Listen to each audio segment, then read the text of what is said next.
Bonjour à tous, bienvenue sur Megawatt Auto. Aujourd'hui on teste la nouvelle Nissan. Ah, bon bah on reprend.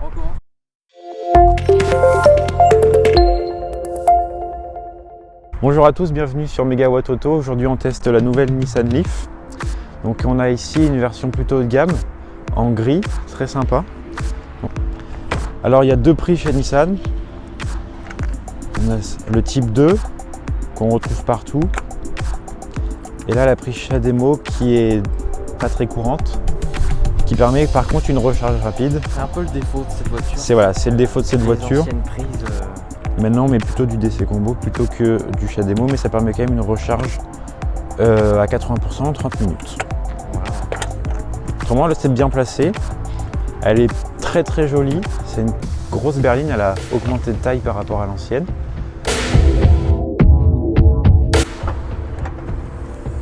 C'est la taille du coffre qui fait un peu moins de 500 litres et qui est très profond, ce qui est pas mal sur une électrique. Et à gauche et à droite, on a des rangements pour les câbles. Donc tout est prévu. Donc c'est vrai que niveau place, on est pas mal.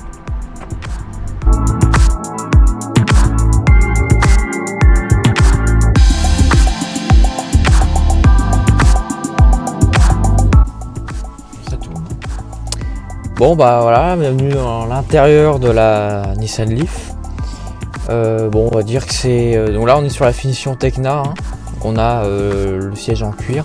Bon, c'est un compteur à aiguille, bon. Je pense que... il y a quand même... on a un petit écran qui nous indique la consommation. Voilà, on a l'écran avec Android Auto, Apple CarPlay. Les sièges finition cuir aussi. Donc ils sont chauffants à l'avant et à l'arrière. Et franchement, bon, on a pour moi les sièges sont un peu durs, mais on est globalement bien installé.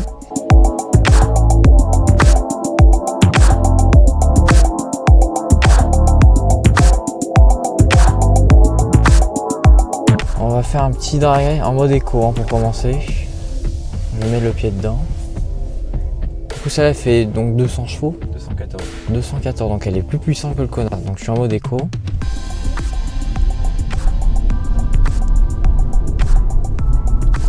En mode éco, ça marche bien. Je mets le pied dedans. Si, ça marche. Ouais, elle fonctionne très bien. Ça marche. Je sais pas si ça marche plus fort que le Kona ou pas.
Donc voilà, c'était l'essai de la Nissan Leaf. On espère que ça vous a plu. Donc pour conclure, la Nissan Leaf est une très bonne voiture électrique. Elle a comme atout son prix qui est plutôt réduit. Vous pourrez trouver tous les détails dans la description. Elle est puissante, elle fait 217 chevaux et elle peut aller jusqu'à 385 km d'autonomie, donc en norme WLTP. Et c'est donc une voiture qui cherche à séduire le plus de gens possible. Et être efficace. Et être efficace, voilà. Elle cherche pas à être incroyable, elle fait très bien son job. Mais voilà, c'est pas un coup de cœur. C'est vrai que moi aussi ça n'a pas été un coup de cœur parce que je trouvais que il y avait des trucs moi qui me plaisaient pas. Déjà le DC Combo qui est pour moi un énorme défaut parce que c'est les anciennes prises quoi.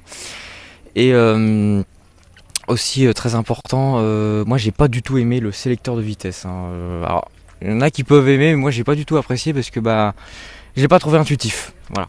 Voilà, je pense que c'est une question d'habitude. Après on aime ou on n'aime pas. Mais voilà, c'est pas une voiture incroyable, mais elle est très bien. Donc n'hésitez pas à vous abonner, ça nous ferait très plaisir. Mettez des j'aime et des commentaires. Et à bientôt pour une prochaine vidéo.